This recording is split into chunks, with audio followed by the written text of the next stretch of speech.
सुगज last 3 से 4 session वार energies के लिए जितने इंपॉर्टेंट गए हैं उतना ही इंपॉर्टेंट आने वाला 1 और 2 यानी आने वाले 2 सेशन ट्यूसडे और वेडनेसडे। ये 2 दिन बहुत इंपॉर्टेंट है वार एनर्जीज के लिए। लेकिन क्यों, पूरा ध्यान से इस सबको यहां पर समझेंगे कि क्यों आने वाले 2 दिन कंपनी के लिए इंपॉर्टेंट है। अब 2025 में कंपनी का परफॉर्मेंस कैसा रहा है? कंपनी ने बढ़िया रिटर्न्स भी दिए और 2025 खत्म होते होते 30% तक की गिरावट भी आई। अब गिरावट के पीछे अलग अलग रीजन है, जैसे कि सीईआरसी के नए रूल्स और रेगुलेशन, ये एक मेजर रीजन रहा। यहां पर वारी एनर्जीज के जो है लेबोरेटरीज कह सकते हैं या इन्वेंट्रीज, वहां पर आपके इश्यू पड़े। तो ये छोटे मोटे रीजन है, लेकिन बड़े क्रैश के पीछे जब रीजन आते हैं तो उनके पीछे खबरें भी बड़ी होती हैं, जैसे कि टेम्परेरी गवर्नमेंट स्लो डाउन।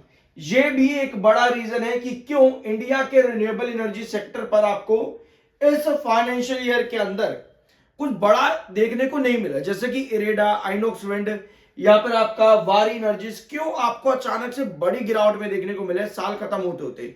क्योंकि गवर्नमेंट का स्लो डाउन हुआ है रिन्यूएबल एनर्जी सेक्टर में। अब ये स्लो डाउन क्यों हुआ है? फाइनेंशियल ईयर 26-27 के अंदर वापस से ये रिकवरी आगे जाकर के आने के चांस है, यानी कि ये जो स्लो डाउन है ये शायद हमको आने वाले एक फाइनेंशियल ईयर और चलता देखने को मिले। ये बताती है कि अभी की आपकी update, the pause is intended to strengthen grid integration and enhance overall project quality. यानी कि सेक्टर में ग्रिड इंटीग्रेशन और साथ में ओवरऑल प्रोजेक्ट की क्वालिटी जो इस सेक्टर की है उसको इंप्रूव करने के लिए अभी जो है आपका स्लो डाउन किया गया है इस सेक्टर की ग्रोथ पे। लेकिन अभी भी सरकार जो है वो ऑप्टिमिस्टिक है नॉन फॉसिल फ्यूल्स की कैपेसिटी 500 गीगावाट तक करने में 2030 तक, यानी कि टारगेट्स अभी भी वही है। ऑल्दो इस समय 209 गीगावाट पर इंडिया है, अभी 209 गीगावाट पर अभी अपना देश चल रहा है रिन्यूएबल एनर्जी सेक्टर में, और टारगेट है 500 का, यानी कि अभी भी कितना 50% के ऊपर का टारगेट जो है अभी भी अचीव करना है 2030 तक। तो टारगेट्स बड़े हैं और इस बीच में ये स्लो डाउन आ जाना ये कहीं ना कहीं कंसर्न बना रहा है इस सेक्टर के अंदर। तो ये है बड़ी खबर इस सेक्टर में। अपार्ट फ्रॉम दिस, इस सबसे पहले ही मार्केट एक्सपर्ट्स के टारगेट्स भी काफी बड़े आ चुके हैं। 4000 का टारगेट नवंबर में दिया था मोतीलाल ओसवाल ने, और उसके बाद गिरावट अलग तरीके की आई है, बाय की रेटिंग थी। अब ये टारगेट जो है, ये नया टारगेट जो इनका है, इसका आउटलुक भी है, डेफिनेटली इसका एक आउटलुक भी होगा। और ये आउटलुक इनका क्या कहता है कि ये लेवल्स कब तक अचीवेबल है, एक बार इनको समझते हैं। ठीक है, तो according to Motilal Oswal company का जो एक्सपेंशन है या कैपेसिटी एक्सपेंशन वो 160 गीगावाट तक होना चाहिए फाइनेंशियल ईयर 28 तक, और 100 gigawatt in financial year 26 quarter 1 का, जो कि ऑलरेडी हो चुका है। तो आने वाले फाइनेंशियल ईयर्स में 160 गीगावाट की कंपनी की कैपेसिटी पहुंचनी चाहिए इंस्टॉल्ड सोलर कैपेसिटी में। तो ये एक बड़ा अचीवमेंट हो जाएगा कंपनी के लिए। तो आपको बड़े टारगेट्स भी देखने को अकॉर्डिंगली मिलते हैं। अब ये एक मार्केट एक्सपर्ट का आउटलुक है कंपनी को लेकर के, लेकिन इसके साथ में कंपनी कर क्या रही है? क्या कंपनी उस तरीके से ग्रोथ कर रही है? अगर हम वारी एनर्जीज का ना प्रॉफिट सेगमेंट देखें, एक बार यहां पर देखना, ये वारी एनर्जीज का ना प्रॉफिट सेगमेंट है कि कंपनी कैसे प्रॉफिट देती है। अपार्ट फ्रॉम कैलकुलेटिंग प्रॉफिट, जैसा आप देख रहे हो कि क्वार्टर क्वार्टर कंपनी के प्रॉफिट 3 बार गिरे, लेकिन कंपनी का जो ग्रोथ है ना प्रॉफिट्स में, यहां पर आना आगे थोड़ा सा, यहां पे देखो, ये ग्रोथ कंपनी का बहुत बढ़िया है।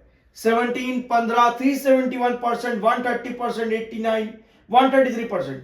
तो ग्रोथ यहां पर कंपनी का काफी स्ट्रांग है प्रॉफिटेबिलिटी में, यानी कंपनी के रिवेन्यूज भी आपको बढ़िया आते देखने को मिल रहे हैं, और टैक्स और साथ में आपके डेप्रिसिएशन और इंटरेस्ट वो लोअर है ईयर ऑन ईयर बेसिस पर, जिसकी वजह से कंपनी एक बढ़िया ग्रोथ की तरफ चल रही है प्रॉफिट्स में। पिछले वीडियो में मैंने आप लोगों के साथ रिवेन्यूज डिस्कस किए थे कि वहां कितना ग्रोथ है, और प्रॉफिट में आपके सामने ये वाला ग्रोथ है। तो ओवरऑल कंपनी की हेल्थ जो है ना वो काफी अच्छी है। लेकिन जब सेक्टर की बात आती है तो वहां थोड़ा बहुत कंपनी कभी कभी बीच में मार खा जाती है, और इरेडा या फिर आपके आइनॉक्स विंड या सुजलॉन या प्रीमियर एनर्जीज भी, ये कंपनीज इन्हीं कुछ रीजंस की वजह से आपको अचानक से बड़े फॉल देती है। और जब रिकवरेज बनती है तो इन्हीं सेक्टर्स में आपको तेजी दिखती है या फिर कंपनी के ग्रोथ पर्सपेक्टिव से कंपनी इंप्रूव करती है। ठीक है, तो ये बहुत से रीजंस होते हैं कि हमें कैलकुलेट करने हो कि अगर आपकी बाइंग टॉप पर है और आपको नीचे गिर गए उस समय, आप अपने आप को ट्रैप फील ना करो। आपको मालूम हो कि आने वाली कंपनीज के रिजल्ट्स कैसे आ सकते हैं, सेक्टर कैसे काम कर रहा है, उसके हिसाब से चार्ट कैसे काम करेंगे। फॉर एग्जांपल एक बार यहां पर आओ, ये आज से लगभग 6-7 दिन पुराना वीडियो है, मेरे चैनल पर अवेलेबल है, जरूर देख लेना। यहां पे आपको दो लेवल दिख रहे होंगे, 2870 ये वाला और 3070।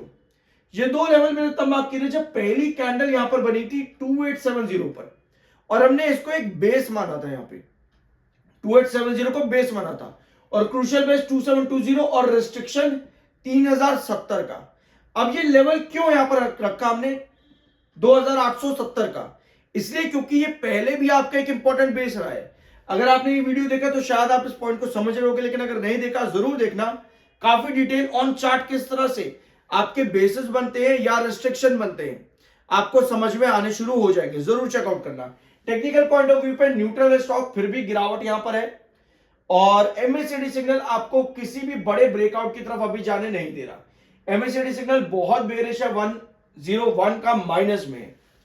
अब जो आपका चार्ट है, जो भी मैंने आपको दिखाया आज से 7 दिन पहले की वीडियो, यहां पर अगर आप देखोगे इसी लेवल पर एग्जैक्ट आकर के ये वो कैंडल है जिस दिन हमने 2870 जिस दिन हमने ये बेस लाइन ड्रॉ करी थी 2870 की, एग्जैक्ट इसी बेस लाइन से एग्जैक्ट इस रेस्ट्रिक्शन पॉइंट तक 3070 तक आप यहां पर गए। 3070 तो नहीं आया लगभग, बट 3000 के आसपास आप यहां पर आ गए थे लास्ट वीक के अंदर। अब ऐसी सिचुएशन यहां पर क्या बन रही है, पहले तो अभी की कैंडल देखते हैं, ये वाली कैंडल आज के दिन की। अब कल और परसों का दिन इंपॉर्टेंट क्यों है? क्योंकि आपके पास एक कैंडल बनती है कुछ इस तरह से, और अभी मिड डे में जहां पर आप हो आपके पास कुछ इस तरह से कैंडल है, और ये दो ट्रेंड आपके पास में है।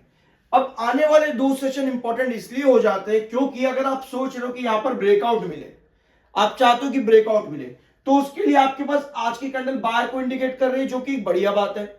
अब ब्रेकआउट के लिए आपको चाहिए होगा एक सस्टेनेबल कैंडल जहां नीचे की टेल लंबी हो, तो ये बन जाता है आपका ब्रेकआउट। अब ये एक सेशन हो गया कल के दिन का, पॉसिबिलिटी पर अभी हम चल रहे हैं।